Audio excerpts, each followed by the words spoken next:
Hello. तो आज हम एकाइनोडर्मेटा फाइलम के बारे में जितनी भी बातें हैं उनको समझेंगे, उनको साथ साथ याद भी करेंगे। जैसे आपका नीट एग्ज़ाम हो गया, बोर्ड्स एग्ज़ाम हो गया और किसी भी तरह के स्टेट एग्ज़ाम के लिए इसके लिए सारी बातें सफिशिएंट होंगी। और आपके सारे जितने भी क्वेश्चंस आएंगे, चाहे वो एमसीक्यू टाइप हो चाहे वो थ्योरी टाइप हो, वो सारे के सारे इसके अंदर कवर हो जाएंगे। ठीक है, तो हम स्टार्ट करते हैं। These animals have an endoskeleton of calcareous ossicles. In animals का जो एंडोस्केलेटन होता है वो कैलकेरियस ऑसिकल से बना होता है। मतलब आप ये देख लीजिए, कैलकेरियस मतलब calcium carbonate CaCO3 ossicles. Ossicle से मतलब होता है आप एक बोन की शेप में। तो इनका जो एंडोस्केलेटन है, तो these animals have an endoskeleton of calcareous ossicles. इसको आप बहुत अच्छे से याद कर लें क्योंकि इससे क्वेश्चन डेफिनेटली आ सकता है आपके बोर्ड एग्जाम में या आपके नीट एग्जाम में। पहले पिछले सालों में एक PYQ आ चुका है, आप चाहें तो चेक कर सकते हैं। And hence the name echinodermata spiny bodied. आप देख सकते हैं क्योंकि मैंने बोला ना ऑसिकल्स तो बोन, तभी इनका नाम जो है वो एकाइनोडर्मेटा है, स्पाइनी बॉडीड। अभी फिगर देखिए, फिगर 4.14 के अंदर आप देख सकते हैं।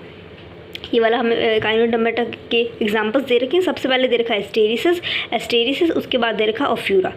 ये रहा आपका एस्टेरिसिस, ये रहा आपका ऑफ्यूरा।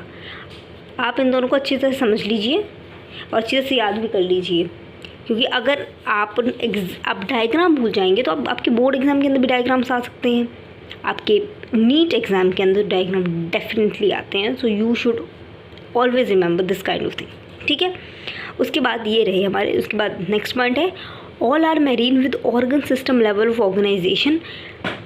इंपॉर्टेंट पॉइंट इसके अंदर क्या है, सारे के सारे मेरीन होते हैं। मैं जो जो वर्ड बताती जा रही हूँ प्लीज़ उन सारे वर्ड्स के ऊपर आप सर्कल कर लीजिए या हाईलाइट कर लीजिए, क्योंकि NCERT पे सब सारा हाईलाइट तो करते नहीं है, करना भी नहीं चाहिए।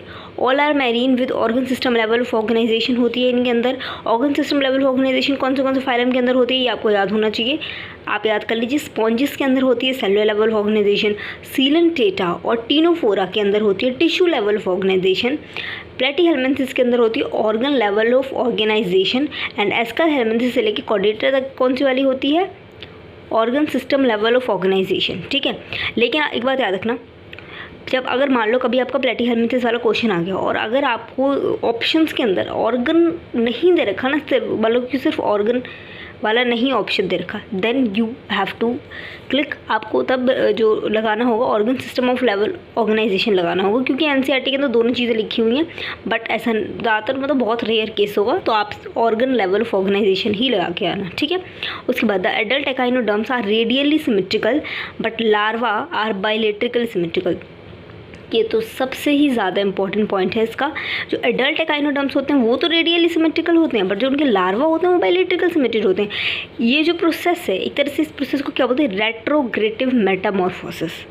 इस वर्ड जो मैंने बोला रेट्रोग्रेसिव मेटामॉर्फोसिस, आप इसको अपनी NCERT के अंदर प्लीज़ लिख लीजिए, ताकि क्योंकि ये वाला क्वेश्चन कभी भी आ सकता है आपका हो सकता है बोर्ड एग्जाम आपके, ये जो मैंने बोला वर्ड बोर्ड एग्जाम में ना आए बट किसी और एग्जाम में पक्का आ सकता है ये। तो आप इसको लिख लीजिए, क्योंकि ये रेट्रोग्रेसिव हो गया ना, तो बाइलेटरल तो अच्छी बात है ना आपकी, बाइलेटरल हो रहा है कि बाकी सारे फाइलम्स में हमने देखा कि बाइलेटरल है, बट इसके अंदर जो एडल्ट एकाइनोडर्म्स है वो रेडियल, एडल्ट वाले बाद में रेडियल हो गए, पहले जो उसके लार्वा हैं वो बाइलेटरल सिमेट्रिकल हैं।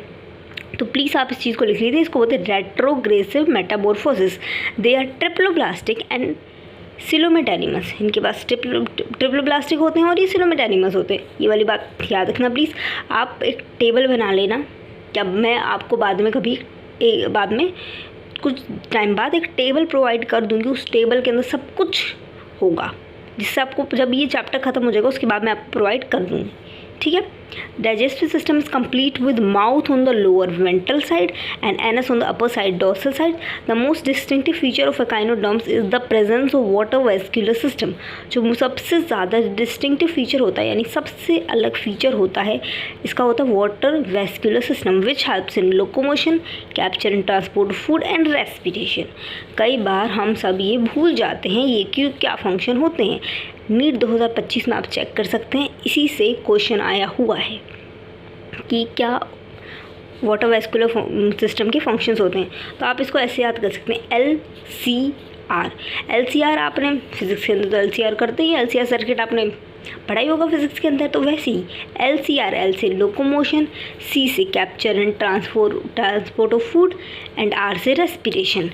तो प्लीज़ प्लीज़ प्लीज़ प्लीज़ आप याद रखें, वरना आपको दिक्कत हो सकती है, क्योंकि बहुत इंपॉर्टेंट पॉइंट है। The most distinctive feature of echinoderms is the presence of water vascular system which helps in locomotion, capture and transport of food and respiration and an excretory system is absent. बहुत important point है, इसके अंदर excretory system जो होता है वो absent होता है। वेरी वेरी इंपॉर्टेंट पॉइंट, ये पूछा जा सकता है। अब आपको पता है कि नीट एग्ज़ाम की डिफ़िकल्टी जो है वो बढ़ती जा रही है, तो आपको ध्यान रखना होगा कि पूछा जा सकता है। आप उसे कुछ भी ना दिया हो, आप उससे ये पूछ जाए in which of the phylum an excretory system is absent. आपको अलग अलग फाइलम के नाम, ज़रूरी नहीं है फाइलम के नाम दे दें, आपको सिर्फ एग्जाम्पल्स दे देंगे। आपको कंफ्यूज करने के लिए भी ऐसा कर सकते हैं वो, तो कई तरह से पूछा जा सकता है। याद रखना, एन एक्सक्रीटरी सिस्टम जो होता है इसके अंदर एब्सेंट होता है। सेक्सेस जो होते हैं सेपरेट होते हैं इसके अंदर, और रिप्रोडक्शन जो होता है वो सेक्सुअल होता है। Fertilisation is usually external, fertilisation usually तो एक्सटर्नल होता है इसके अंदर। डेवलपमेंट इनडायरेक्ट होती है विद फ्री स्विमिंग लार्वा। याद रखना, डेवलपमेंट इनडायरेक्ट होती है विद फ्री स्विमिंग लार्वा, ये वाली चीज़ याद रखना। You have to remember this. Fertilisation is usually external, fertilisation external होती है। अब आपको मैं ये बारी बारी इसलिए बोल रही हूँ हर पॉइंट को, ताकि आपको याद हो जाए अभी के अभी, क्योंकि मैं नहीं चाहती कि आप ना बड़े बड़े 10-10 घंटे के वीडियो देखोगे, आपको याद होगा भी नहीं, मतलब दिक्कत हो जाती है ना, फिर ये आप टाइम भी वेस्ट हो रहा है। Development is indirect with free swimming larva, आपका फ्री स्विमिंग लार्वा होता है। एग्जाम्पल मैंने बोला asterias, starfish, echinus, sea urchin, antedon, sea lily, cucumaria. Cucumaria तो नाम से ही पता चल रहा है, कुकुम्बर, सी कुकुम्बर, और फिरा मतलब बिटल स्टार। आपको एग्जाम्पल दे रखे हैं, ये है आपकी एकाइनोडर्म के एग्जाम्पल हो गए आपके। एस्टिएसिस, ये आपका एस्टिएसिस है which is your starfish, and ये आपका फ्यूरा है which is your brittle star. ये एग्जाम्पल मैं दोबारा बोल देती हूँ। Asterias, starfish, echinus, sea urchin, echinus, sea urchin याद रखिएगा, and antedon, sea lily, cucumaria से पता चलो cucumber, sea cucumber, and ophiura से brittle star. Thank you so much. आप ये वीडियो ध्यान से आप याद कर लीजिए, जो मैंने बारी बारी पॉइंट बताए हैं उनको प्लीज़ मार्क कर लीजिए। इसके अंदर जो जितने मार्क हैं उन पे आप सर्कल भी लगा सकते हैं। आप ध्यान से याद कर लीजिए। LCR वाला जो मैंने पॉइंट बताया ये भी बहुत इंपॉर्टेंट है, आप बिल्कुल अच्छे से इस चीज़ को याद कर लीजिए, और मैं गारंटी दे सकती हूँ आपका इससे बाहर एक भी क्वेश्चन नहीं आएगा। सबसे बड़ी बात यह है, इसके बाद आपको क्वेश्चन प्रैक्टिस करनी होगी। आप प्रीवियस ईयर क्वेश्चन, आप जिस भी एग्जाम की तैयारी करें, प्लीज़ प्रीवियस ईयर क्वेश्चन करके जाइए।